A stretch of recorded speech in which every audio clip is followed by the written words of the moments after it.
Hey, Brendan here. I am going to give you the tools you need so that you can build the summoner that you want in Dungeons & Dragons 5th edition. There are inherent challenges with the base pieces that are in place. It's just really hard to do with the material that's out there. You could build the Necromancer Wizard that comes online once you reach level 5 with trying to animate skeletons. And you've got a handful of spells in there. Find Familiar, Find Steed, Summon Lesser and Greater Demon. There's the Tasha's stuff with Summon Beast, Summon Celestial, etc. But all of those still suffer from some of the same problems with losing your creature from concentration checks if you fail. I decided to build my own class and launched this on Kickstarter a few years ago, and so I kept scaling up from there, and I have made it free. So you can go to creedscodex.com, create a free account, and get access to the base summoner. Right now, everything's free. I'm running another crowdfunding project, but I will keep the base class as well as one of the subclasses where anyone can use it. So I'll give a quick run through on how it works, and then if you have any questions, feel free to drop them in here. They're really focused around summoning, and they use summoning points to do so. I did give them spellcasting, but I decided after multiple failed iterations that spellcasting has some inherent challenges with trying to build a summoner, and so I ended up just shying away from that. And one was spells typically coming back on a long rest, unless you're playing a warlock. And I decided we could leverage a system that's similar to key points or sorcery points and try to structure it using that. And that's where we ended up. So let me move my mug out of the way here. But the critical feature here is that summon creature. The way this works is you're getting 1 point per level, and then you're spending those points to bring out a creature, and you can spend 1 point for half of a CR. So if you wanted to summon a CR1 creature, it's going to cost 2 points. If you wanted to summon a CR4 creature, it's going to cost 8 points, etc. And then you learn summons very similar to how Wild Shape is structured, where you can learn these over time as you progress. Depending on the subclass you take, that may tweak how some things work. They get cantrips, but they don't actually get any leveled spells. They don't have any spell slots. The primary focus here is all around the summon. If you wanted to have a mediocre summon or a weak companion, there's plenty of options out there. I mean, everyone loves to hate on the Beastmaster, where this is exactly what that is. You have a character that also has another creature, and so neither of them are all that strong, and the falls flat. The summon is super powerful. The summoner is controlling that summon.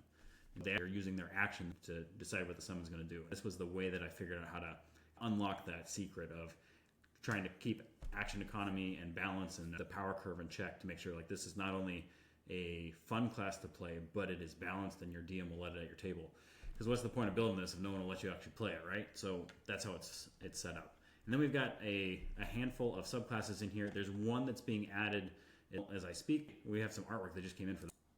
Here it is. It's the specialist, and so they are focused on one specific creature type. In this case, this particular person chose oozes, and they've got their gelatinous cube here. The detail here was hilarious, where there's a saddle on top here. We've got this rope ladder on the side, and inside you can see all the treasures it's picked up, and he's using it as a storage container. The googly eyes are great. We've got the lantern revealing some map. We'll start off here with running through the Archon. This is a melee-focused summoner that summon these legendary creatures or parts of them. She is summoning her Titan Fists and just gives her this awesome punch. And you could have the Solar Wings, Kraken Tentacles, Dragon Maw, and the number of points you spend on those summons as you bring out your weapons, if you will, increases their capabilities. We've got the Colossus. This is all geared around summoning one giant thing. Convergent, this is more of the wild card where they don't necessarily know what they're going to get, but it is going to be stronger. So they effectively summon something as though they had spent an extra point on it. Evolutionist is set up to be very similar to the Eidolon, if you're familiar with Pathfinder, where you're building out the creature you want based on having these points to spend on it.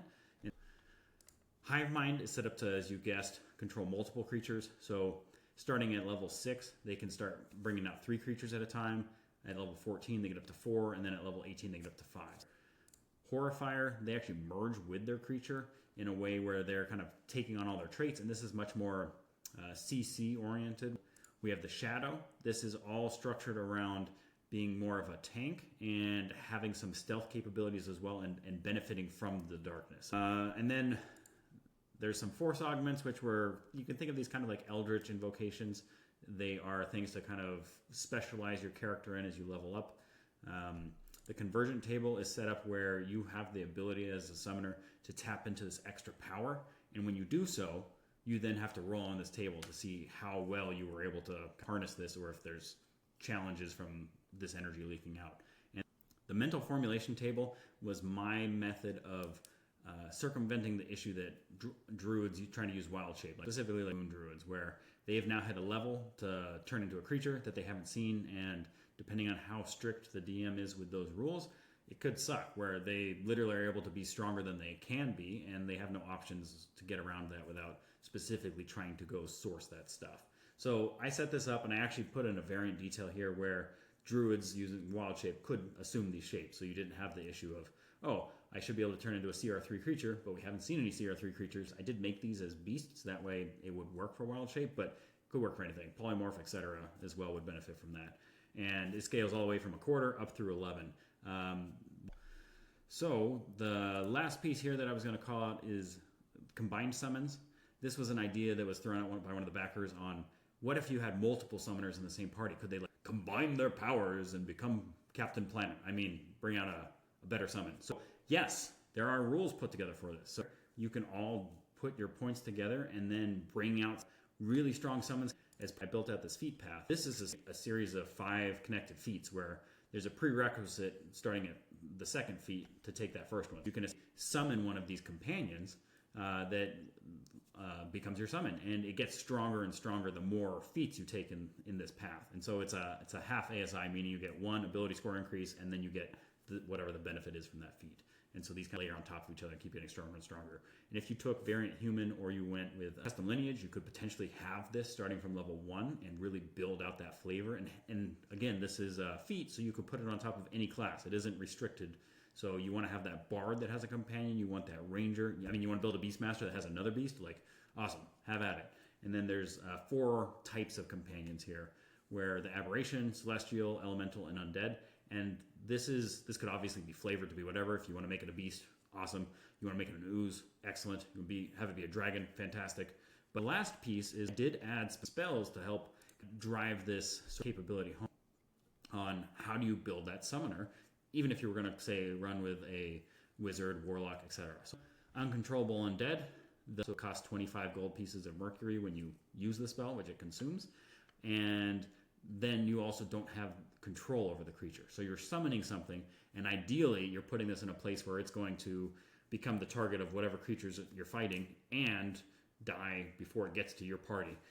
But there's some chaos here where you don't know exactly what you're going to get. So at level 1, you're rolling a d4, and you could be getting somewhere between the undead bandits, so all the way up to a ghoul. And if you cast it at higher levels, you keep expanding what that die range is, alternated with expanding how many die you roll. So by the time you get to 9th level, you're rolling 5d12, which could be getting 5 creatures anywhere from that undead bandit all the way up to an undead fire giant.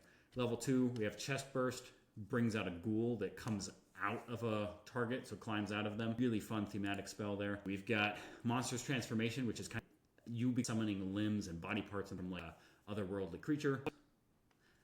The next spell I wanted to highlight was Puppeteer's Crowd, summoning commoners. So I was kind of surprised there wasn't a spell to do something like this, where you could essentially all of a sudden summon that crowd that's doing something. And a perfect way to blend in and hide and be a distraction from the people chasing you, or it seemed like a awesome utility spell as well as combat focus. So it could be excellent all around. And it wouldn't be a true summoning thing if you couldn't summon a vehicle. So we've got Conjure Vehicle in here with some stats in. Aspect of the Demon lets you merge with a summon. So you and the demon become one and gives you the stat block for it. Last but not least, we have Summon Undead Hordes. And this gives you the capability to go ahead and summon 5 swarms of skeletons. This is a 9th level spell that really has that sort of summoning armies feel, where you are getting 5 gargantuan swarms of skeletons that are jumping into the mix. And to recap, you can get the Summoner class by buying the book on my website. You can get it through the current crowdfunding campaign, or you can get it for free jumping over to Creed's Codex.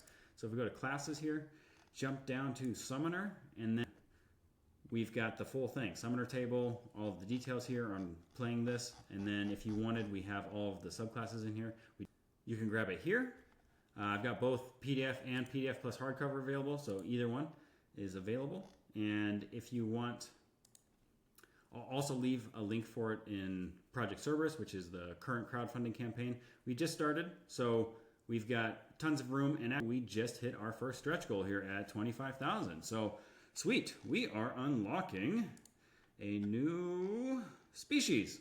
Awesome. Next one up, Warlock subclass. So cruising along. I hope you found this useful, and I can't wait to hear your feedback on what you like. And if you've got any questions, drop them in Discord, leave them on the creedscodex.com on that section so other people can benefit from the questions that are being answered there, or jump over to the crowdfunding campaign, and I look forward to seeing you. All right, take care.